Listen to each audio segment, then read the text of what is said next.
Hey y'all, and welcome to Blacksmithing Basics Part 2. Today we're going to go over how to get started blacksmithing. We're going to go over the classes you can take that are around you, online classes, and even teaching yourself. But anyway, without further ado, let's jump into it. So the first thing we need to talk about is taking a class. Now that's what I did, and that's my favorite method for going about it, but the big thing is there a class around you? Now we had to drive almost an hour every week just to go to this class, but it was well worth it. It was $100. They had 14 projects that you got to take. They supplied all the metal and all the coal. Everything was supplied. All you had to do was go and show up. But with the Forged in Fire and the influx of everyone going to take classes, usually there's a very long waiting list. But anyway, there's a whole bunch of associations. That's how you would find a blacksmithing class. Like living in Middle Tennessee and East Tennessee, around where I live, it would be Appalachia area chapter of blacksmiths, and then there's like a northeastern chapter of blacksmiths, and maybe a North American. You know, there's a whole bunch of different ones.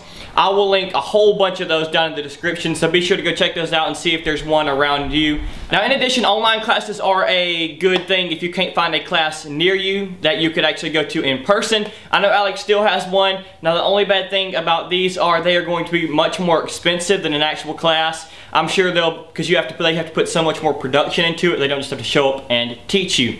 But anyway, online classes are another great thing. If I find any of those, I will link those in the description as well. So let's say you can't find a class around you to go to in person, and you also don't have the resources to pay for an online class, which is going to be more expensive.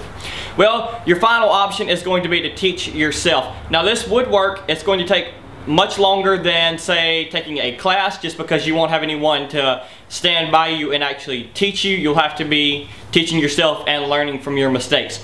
Now there are a whole bunch of videos on YouTube that are helpful for teaching yourself. The main thing is just going to be knowing that it's going to take time. You're not going to walk in the shop and be making Forged in Fire knives in 3 hours. You're going to be starting out with spade hooks, drive hooks, S hooks, all those different things that are going to be so simple, and teaching you the basics of learning how to make a taper, learning how to make a finial, all those things that are just so essential to mastering before you even move on to making knives. Anyway, teaching yourself is a great option, and that is going to be fun. You know, you're going to be able to learn. But anyway, we're going to jump into a really simple project right now, basically showing you every step to making a spade hook. And if you can learn that, you can just use those skills and transfer them into making leaf keychains and all of the other hooks that are out there. So I've grabbed a piece of, I think this is 1/4 inch. I'm just going to show you guys how to make a quick taper, and we may even go into making a small leaf.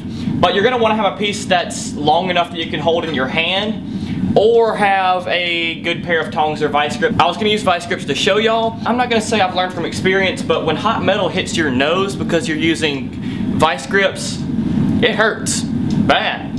So when you start out, you want to be on the far face of the anvil, and you don't want it to be cold. Now I'm just going to use this heat to show you what I'm going to be doing, and then we'll heat it back up. But you want to be on the far edge of the anvil, and we're going to hit that corner in. Okay, so remember, far edge of the anvil, we're going to hit that corner in. About 2 hits. Don't be afraid to hit it hard. And we're going to be doing like a blunt taper.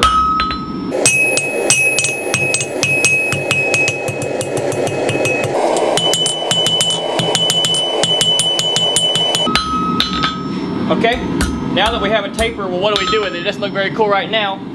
Well, we'll take a sharp corner of our anvil. This is about my sharpest corner here because this thing's pretty old. But we'll take it on there and we'll set in a shoulder with it nice and hot. And then we can turn it into a spade. So we have our steel nice and hot. We're going to take just a little bit back from our taper, about a cube, and then we're just going to, nice and hard, get that set in. So I come to the other edge of the anvil with that sharp side.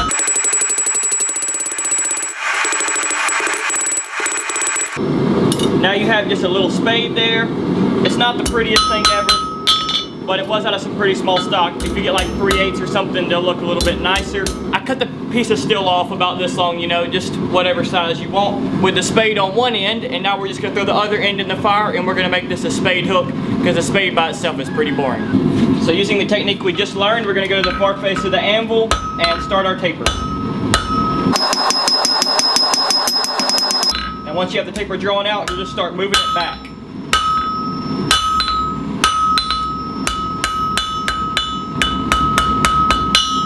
And you always want to keep your house straight, you know, just kind of try to keep your piece of steel straight and everything in line so it doesn't get all twisted up on you.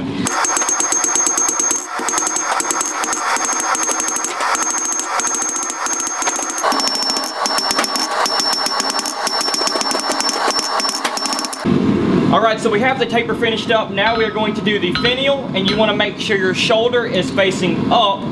So when you set it in, you're going to have a shoulder right there, and that's where the metal's sinking in. You want to make sure that's facing up so that your finial isn't on the wrong side. And just kind of try to make sure everything's nice and straight, because if it's all wiggly, it'll be wiggly once you put the finial in, and then it'll all be cockeyed and much harder to get straight. So our shoulder is facing up, and then we're just going to do little swiping blows down, right over the edge of the anvil, swiping down, and then we'll take it, flip it over, draw it back to us, just real slow. And make sure everything looks real nice and rounded.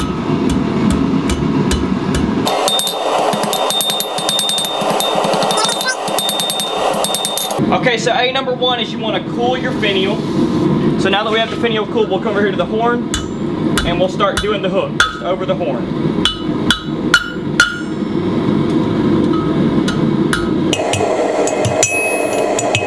You don't want to let it get too cold, because then you'll start banging in your finial. Alright, so you're going to want to cool your finial again, but I'm going to disobey the rules and go ahead and get this thing finished up.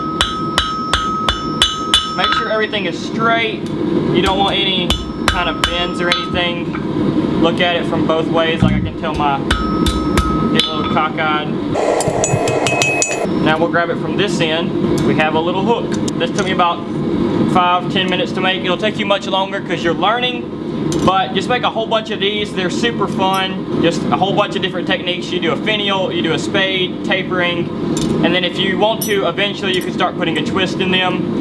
But I used only tools from the first video and only a few different techniques. So the spade hook is one of my favorite projects. It just teaches you a whole bunch of the different skills. I've made probably 50 of these things, just making them, trying to get better. You know, the tapering, just trying to get your taper as clean as possible, as even as possible. Then you have the finial you make, the spade, everything. You just get to practice the whole, all of the basic skills in one little project. But anyway, part 3 of this series will be coming out next week. I'm going to cover like alloys of steel, things like that. The tools that you can better, because in the first episode we covered the tools you're going to need, and then we'll just see how bettering your tools and bettering your skills, things like that. But anyway, thanks for checking out the video. Be sure to hit the red subscribe button, and I'll see y'all in the next one.